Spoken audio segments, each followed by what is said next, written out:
a todos. Hoy vuelvo a hacer un video largo, sé que hace mucho no lo hacía, pues en realidad es que el tiempo estuvo bastante limitado y solo me da para hacer reels. Pero bueno, hoy quiero hacer sobre un tema muy interesante. Decidí salirme del tema de política por una vez. Bueno, pues para ser sincero, pues la política de mi país pues apesta, eso lo sabe todo el mundo. Y la política internacional no apesta tanto, pero bueno, a veces es interesante hablar de otras cosas, ¿no? Así que bueno, encontré este video que me pareció pues muy chévere sobre un tema filosófico, digamos más epistémico, sobre este debate que hace un youtuber. Él se llama Rigoberto Hidalgo, por lo que puedo entender es conservador, digamos, de la línea tomista, digamos teológico de la línea tomista, contra 4 periodistas bastante desubicados. Así que bueno, vamos a ver cómo se dio esta discusión. Uno decía, no puede haber un medio ser, las cosas no pueden medio existir, solamente hay 2 sexos y 50 formas de hacer el ridículo. Solamente hay 2 sexos y 50 formas de mentirle a esta sociedad, a esta generación. O eres hombre o eres mujer, principio de tercio excluido. ¿No sabían ustedes que una manzana se define lo que es ser una manzana? ¿Sabían ustedes que lo que se le define ser un hombre es un hombre? ¿Sabían ustedes de tremendo secreto de lo que es ser una mujer? Ser mujer no puede luego no ser mujer. Eso es uno de los fragmentos que nosotros pusimos al aire recién. Sí, eso lo dije yo, absolutamente sí.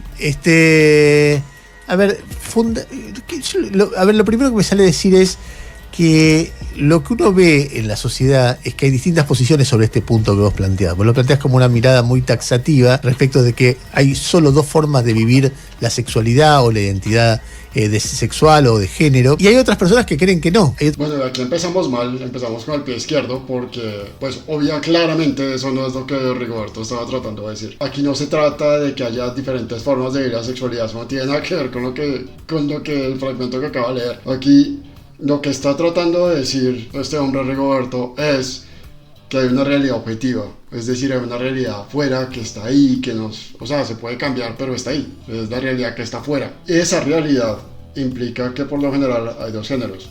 Puede que las personas que nacen de un género no les guste su género y lo quieran cambiar, bueno, eso es un tema, pero pues la realidad es que uno nace o de un género o del otro, realmente como que no hay mucha opción, digamos, hay una excepción pues muy pequeña a esa regla, que obviamente son todas estas personas que nacen con un tipo de enfermedad cromosómica conocidos como hermafroditas y demás, pero obviamente eso hacen parte como de la porción ínfima pues de la sociedad. Por lo general, digamos, la gran mayoría de los seres humanos nace con un género, eso pues es innegable. Nosotros somos distintos, pero tenemos una realidad biológica. Lo que es ser persona significa el concepto de sustancia individual de naturaleza racional, cuya sustancia tiene una realidad física y metafísica. El concepto de persona no se radica sobre una realidad subjetiva o lo que uno piensa, sino que simplemente esta realidad es objetiva, puede ser constatada. Decía Aristóteles. Me da risa la cara de no entendimiento del periodista. Se nota que está teniendo un tiempo muy difícil tratando de seguir el razonamiento de Rigoberto. De paso, este tipo, curiosamente, pues ha perdido ya bastantes debates con Manuel Danán, ¿no? Un señor que se pone una peluca como una mujer lesbiana con pene. Pero además, Ernesto, a ver, ni siquiera pensémoslo desde el punto de vista de la ley. Ya va en contra de la propia esencia de la percepción. Yo no puedo someter mi percepción a la de otra persona. Pero yo entiendo el debate. Sí. Me parece cruel. No sé si lo entienden. No, yo lo entiendo. Porque creo que lo pensaron que yo me estoy oponiendo al avance de derechos de la minoría. O sea, si estuviera acá Lord de la D, vos le dirías qué cosa. ¿Qué le diría? No tengo nada que decir. No, quiero decir, le diría yo soy una mujer. Ajá. No, si Flor de la B quiere sentirse mujer, está perfecto. Yo no creo que sea progreso que exista una ley que me obligue a mí a percibirla como mujer, pese a que la evidencia observable diga lo contrario. Efectivamente. Ay, no me dejes hablar tanto. No, con esto ya no vas a hablar. Pero Rigoberto, perdóname que te interrumpa. ¿Cómo te va? Gustavo Gravia te saluda. A ver si entiendo. Vos lo que discursivamente decís es, bueno, yo tomo que biológicamente existen 2 sexos, el sexo masculino y el sexo femenino. Pero por otro lado, vos no estás censurando o sí estás censurando relaciones de afecto, de amor y sexuales entre 2 personas del mismo género. No está censurando nada. no está dando una opinión personal de nada. Todo lo que está diciendo es que hasta el momento todo lo que ha dicho es que hay dos géneros y negar eso es ridículo, epistemológicamente hablando. O sea, a nivel de realidad, creo que es que esta gente no entiende lo que significa el término epistemología, por eso les ha quedado tan difícil entender la postura. Pero es bastante simple, o sea, en términos de realidad solo hay dos sexos. Negar eso, dos géneros. Negar eso es absurdo, es como negar que 2 más 2 son 4. ¿Quién va a hacer eso? Pues obviamente nadie, eso es hacer el ridículo. Eso es lo que está diciendo, no es tan difícil de entender en realidad, pero pues estos periodistas parecen tener un tiempo muy difícil tratando de entender algo tan básico. Aquí hay dos respuestas. Yo no censuro a nadie en este sentido. Simplemente es la biología lo que lo censura. ¿Cómo? Desde la teleología aristotélica. La teleología aristotélica, quinta vía de Tomás de Aquino, todo apunta a un fin. Los seres conscientes, inteligentes, hay una inteligibilidad en el universo y esto apunta a un fin. El hombre y la mujer tiene un diseño, una identidad. Si tiene eficiencia en su ser, tiene una finalidad, causa final. Las 4 causas aristotélicas. La finalidad del hombre es reproducirse con la mujer y no con el hombre, porque eso es un error epistémico dado la verdad metafísica, la teleología, y no corresponde a la teleología. Por lo tanto, no es una censura por gusto, sino una censura epistémica. Acá es cuando, digamos, Rigoberto empieza a resbalar un poco. ¿Por qué? Porque obviamente los periodistas de esto no se dieron cuenta, pero digamos que dentro de su argumentación, cuando él empieza a tratar, digamos, temas de metafísica, de una realidad metafísica, por ejemplo, temas como las 4 causas aristotélicas, se está metiendo, claro, un tema tremendamente filosófico, pero por ser tremendamente filosófico no necesariamente hace parte de la realidad objetiva. Es decir, la forma como el ser humano epistemológicamente se acerca a esa realidad objetiva, a esa realidad que tiene afuera, es por medio del método científico. Por medio del método filosófico, ya sean las 4 causas aristotélicas, las 5 vías tomistas, uno puede de manera abstracta y de manera filosófica llegar a conclusiones, pero no son conclusiones que necesariamente se validen en la realidad objetiva. Por eso es que tenemos el método científico. El método científico nos permite determinar a ciencia cierta, poder entender y definir la realidad que nos rodea. Entonces, digamos, cuando él dice, no, es que una realidad metafísica, pues científicamente eso no se puede probar, digamos, ahí se aleja bastante del concepto de realidad objetiva y digamos que tropieza aún más porque aún así, desde un punto de vista científico, se pudiera probar que hay de hecho una realidad metafísica. Es aún más difícil, yo consideraría que casi imposible probar que esa realidad metafísica es la realidad metafísica cristiana y no la realidad metafísica hindú, no la realidad metafísica judía, no la realidad metafísica musulmana o budista o animista o demás. Entonces, claro, digamos, si los periodistas se hubieran metido por ese lado a pues cuestionarlo, habríamos tenido pues una entrevista de un nivel superlativo, pero pues eso no fue lo que pasó. Ellos decidieron ir en otra dirección. Pero no entiendo qué es lo que te molesta de que 2 hombres decidan no reproducirse biológicamente, porque de hecho no pueden y desarrollen su vida amándose sin que a vos te moleste en nada, digo. Por enésima vez a él no le molesta nada. El problema no es que le moleste o no, el problema es un problema epistémico y es netamente, es un tema netamente abstracto, o sea, ni siquiera la conclusión a la que llega permitiría determinar una política pública de represión, aún así se quisiera. O sea, la pregunta es completamente absurda y no tiene nada que ver, pero pues los periodistas estos no dieron para más. Claro, a mí me gusta mucho cómo vos estás peinado. Y me gusta mucho que uses la remera de la selección argentina. Otra persona... el mejor país del mundo. ¿Vos sos de Perfecto. derecha o de izquierda? Te pregunto. Te diría, no lo tengo muy claro, pero te diría que soy un centro y depende en qué área. Pero diría un poco de centro-izquierda. Ahora, cuando vos decís el progresismo es el demonio, estás hablando de mí. Es decir, me doy cuenta que cuando vos estás hablando, estás describiendo una serie de convicciones que le ponés un contenido diabólico, que muchas veces son mis convicciones. Yo creo que si alguien es gay, no debe ser tratado como un ridículo.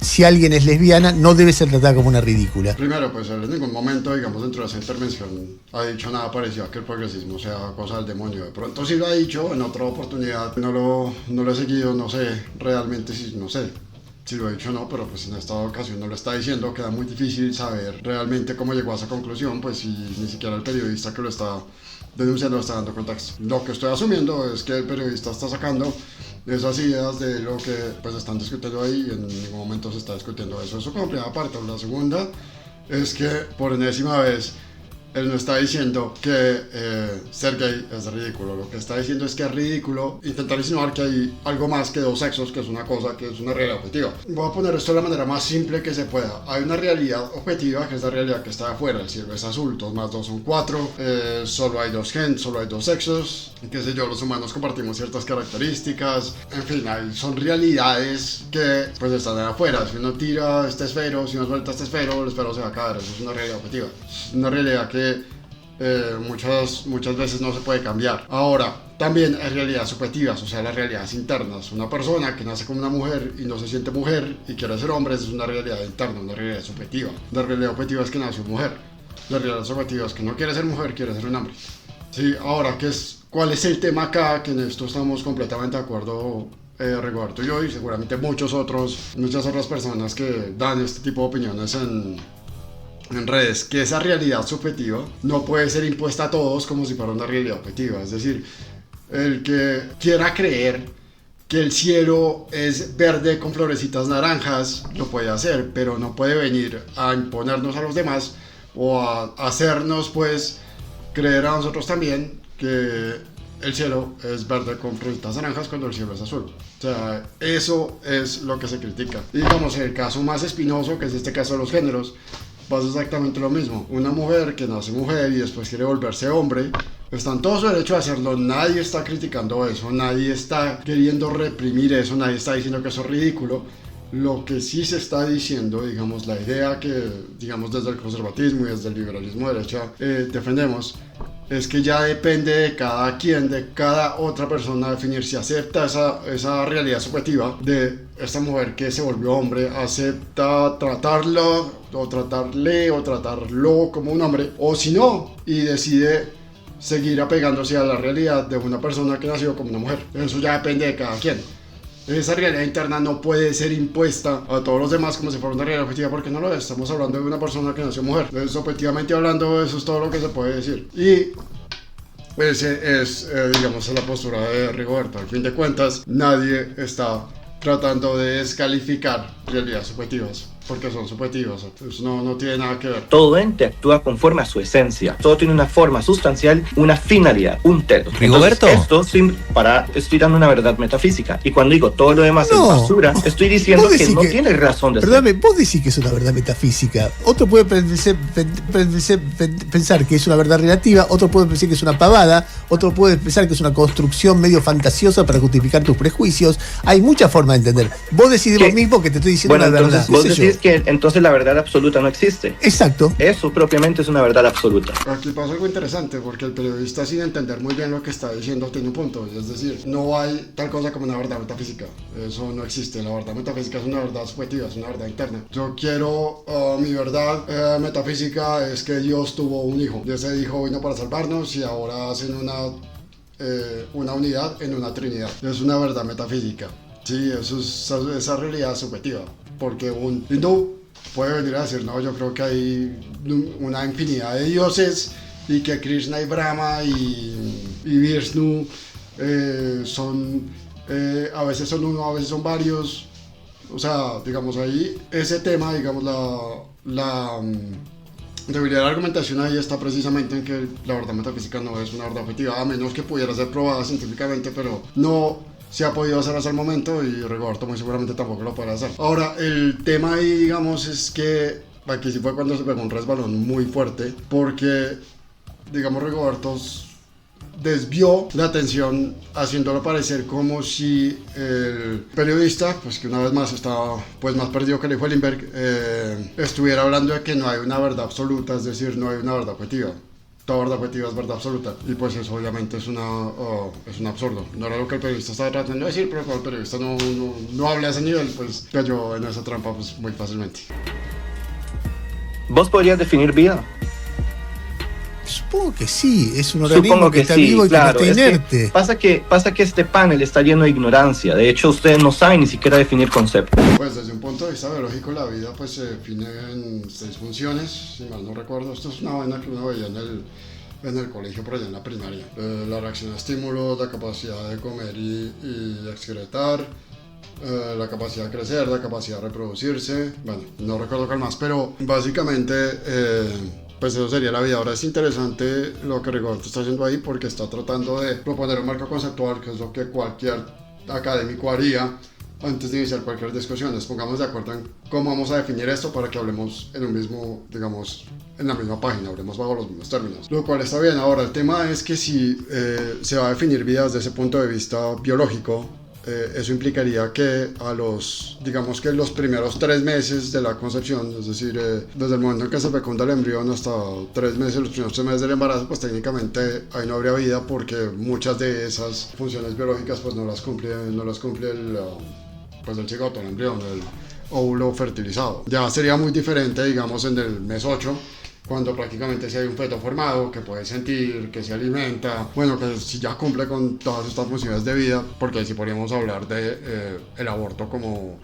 alguna especie de asesinato, pero bajo esa lógica, si vamos a considerar vida bajo esos criterios, eso implicaría que en los primeros 3 meses del embarazo pues no habría vida y por ende abortar no sería considerado un asesinato. Quiero hacerte 2 o 3 preguntas. ¿Qué opinas de Charles Darwin y la teoría de la evolución? ¿A qué se debe tu pregunta? Me interesa saber tu opinión. ¿Tiene una buena objetividad sobre la realidad y ya? O sea, ¿te parece que el ser humano evoluciona de otras especies y no fue creado directamente por Dios?